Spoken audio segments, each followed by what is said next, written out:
যেন পারমাণবিক বোমায় আত্মপ্রকাশ করতে পারে, যাতে করে ভারতীয় দাদা বাবুদের চোখে চোখ রেখে কথা বলতে পারি। আপনারা দেখেছেন 5 আগস্ট খুনি হাসিনা পতনের পর বাংলাদেশের সীমান্তরক্ষী বিজিবি ভারতের বিএসএফ কে ইটের জবাব পাথরে দিতে শুরু করেছে।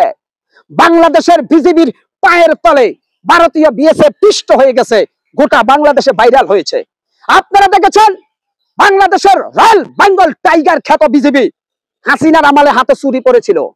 যখন হাসিনার হাত থেকে দেশ মুক্তি পেয়েছে, তখনই যেন বাংলাদেশের বর্ডার গার্ড বিজিবি তাদের নতুন শক্তি সঞ্চিত করে তারা ভারতের চোখে চোখ রেখে সীমান্তে কথা বলা শুরু করে দিয়েছে।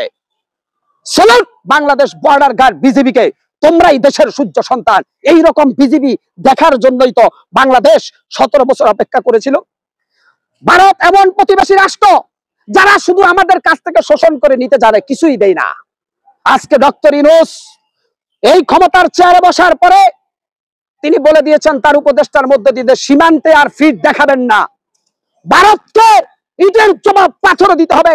এটাই হচ্ছে ডক্টর ইউনূসের ভালোবাসা জনতার প্রতি। আজকে দেখেছেন সীমান্তে আমাদের কৃষক ভারতীয়রা নিয়ে গেছে, আর বাংলাদেশের জনগণ ভারতের কৃষকের গামছা দিয়ে বেঁধে নিয়ে এসেছে। সাবাস বাংলাদেশ! এইরকম বাংলাদেশ চেয়েছে দেশের জনগণ, যেটা স্বাধীনতার পর থেকে আমরা দেখি নাই। যখন যে সরকার ক্ষমতা এসেছে সবাই ভারতের পা ছাড়া গোলামি করেছে। সেখানে ডক্টর ইউনূস একটু ভিন্ন। ডক্টর ইউনূস একটু ভিন্ন, কারণ ডক্টর ইউনূস নিজের মুখে বলেছেন আমি বড় মাঠের খেলোয়াড়। ডক্টর ইউনূস আর চা বিক্রেতা মোদি এক জিনিস না। ডক্টর ইউনূস হচ্ছে একজন নোবেল বিজয়ী, ডক্টর ইউনূস হচ্ছে একজন নোবেল বিজয়ী, আর ভারতের নরেন্দ্র মোদি একজন চা বিক্রেতা। অতএব ডক্টর ইউনূসের সাথে আপনি নরেন্দ্র মোদিকে তুলনা করতে পারেন না। এই জন্য ভারতের 170টা ষড়যন্ত্র ডক্টর ইউনূস একাই নাশাত করে দিয়েছে বিগত দিনে। এখন আপনি যেটা বলছেন নির্বাচন হলে ভালো হবে নাকি সংস্কার হলে ভালো হবে?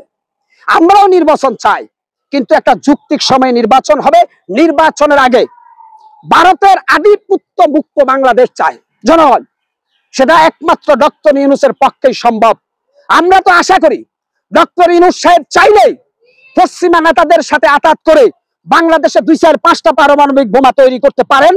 আপনারা কি চান না এদেশের জনগণ আমরাও পারমাণবিক শক্তিতে নিজের মাটিতে দাঁড়িয়ে থাকি ইস্পাত কঠিন পাথরের মতো?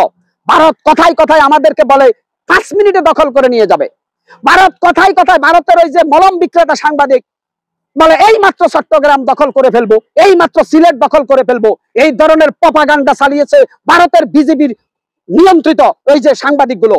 কিন্তু আমরা মনে করিয়ে দিতে চাই ডক্টর ইউনূসের মধ্য দিয়ে যদি বাংলাদেশ সামরিক অস্ত্রে সজ্জিত হয় আর যদি পারমাণবিক বোমায় আমরা শক্তিশালী হই, তাহলে ভারত আমাদের দিকে চোখ তুলে তাকানোর আগে 1,00,000 বার চিন্তা করবে।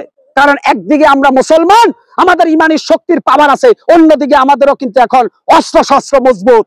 অতএব ভারতের জনসংখ্যা বেশি, ভারতের পারমাণবিক বেশি, ভারতের অস্ত্র বেশি, এটা বাংলাদেশের মুসলমান অন্তত ভয় করে না, এটাকে ভয় করে আওয়ামী লীগ আর মুনাফিকেরা।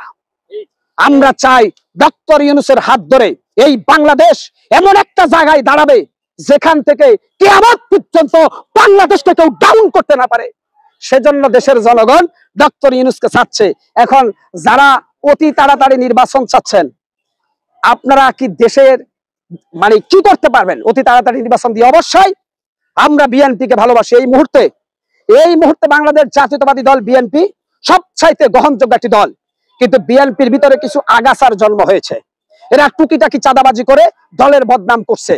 অতএব আমরা তাদেরকে হুঁশিয়ার করে দিতে চাই। মির্জা ফখরুল ইসলাম আলমগীর তার একটা বক্তব্য দিয়েছেন যে আমরা যদি অপকর্ম বন্ধ না করি তাহলে জনগণ আওয়ামী লীগের মতো বিএনপিকে ছুড়ে ফেলে দিবে। এটা মির্জা ফখরুল বলেছেন, আমার কথা নয়। অতএব আমরা এই বাংলাদেশকে সকলের সমান অধিকার রক্ষা করার জন্য, এই বাংলাদেশের মাটিকে রক্ষা করার জন্য পারমাণবিক শক্তিশালী দেশ হতে চাই। আর সেটার জন্য দরকার ডক্টর ইউনূসের মতো একজন রয়্যাল বেঙ্গল টাইগারকে। আপনারা ফেলে দিবেন ডক্টর ইউনূসকে? আমি মনে করি যদি ডক্টর ইউনূস কখনো নির্বাচন দেয়, নির্বাচিত সরকারের কাছে ক্ষমতা হস্তান্তর করে, ডক্টর ইউনূসকে বঙ্গভবনে রাষ্ট্রপতির চেয়ারে বসাতে হবে এই দেশের ভবিষ্যতের কথা চিন্তা করে। ডক্টর ইউনূস অলরেডি জাতিসংঘের মহাসচিব হওয়ার একটা প্রস্তাব তিনি পেয়েছেন। আরে ভাই, জাতিসংঘের মহাসচিব হওয়ার যোগ্য ডক্টর ইউনূস, আপনি তাকে নিয়ে ছেলে খেলা করতেছেন? আপনি আর ডক্টর ইউনূস এক মিয়া। ডক্টর ইউনূসের একটা টেলিফোনের যে দাম গোটা এশিয়া মহাদেশের সব কয়টা জনতার মোবাইলেরও সেই দাম নাই। ডক্টর ইউনূসের মুখের এক কথা আর সমগ্র এশিয়ার সবার কথা এক পাল্লায় মাপবেন না। ডক্টর ইউনূসের একটি কথা 1 কোটি মানুষের কথার সমান। ডক্টর ইউনূস পালতু না, উনি পালতু কথা বলে না। ডক্টর ইউনূস হচ্ছে আন্তর্জাতিক মানের একটি স্বীকৃত বুদ্ধিজীবী। আমরা বাংলাদেশের মানুষ, আমরা গর্বিত ডক্টর ইউনূসের মতো একটা লোককে আমরা পেয়েছি। আমরা ডক্টর ইউনূসকে হারাতে চাই না। আমরা ডক্টর ইউনূসের দীর্ঘায়ু কামনা করি। হে আরশিয়া জিমের মালিক, আপনি ডক্টর ইউনূসের হায়াতকে বৃদ্ধি করে দেন। হে আরশিয়া জিমের মালিক, আপনি ডক্টর ইউনূসকে ইসলামের জন্য কবুল করুন।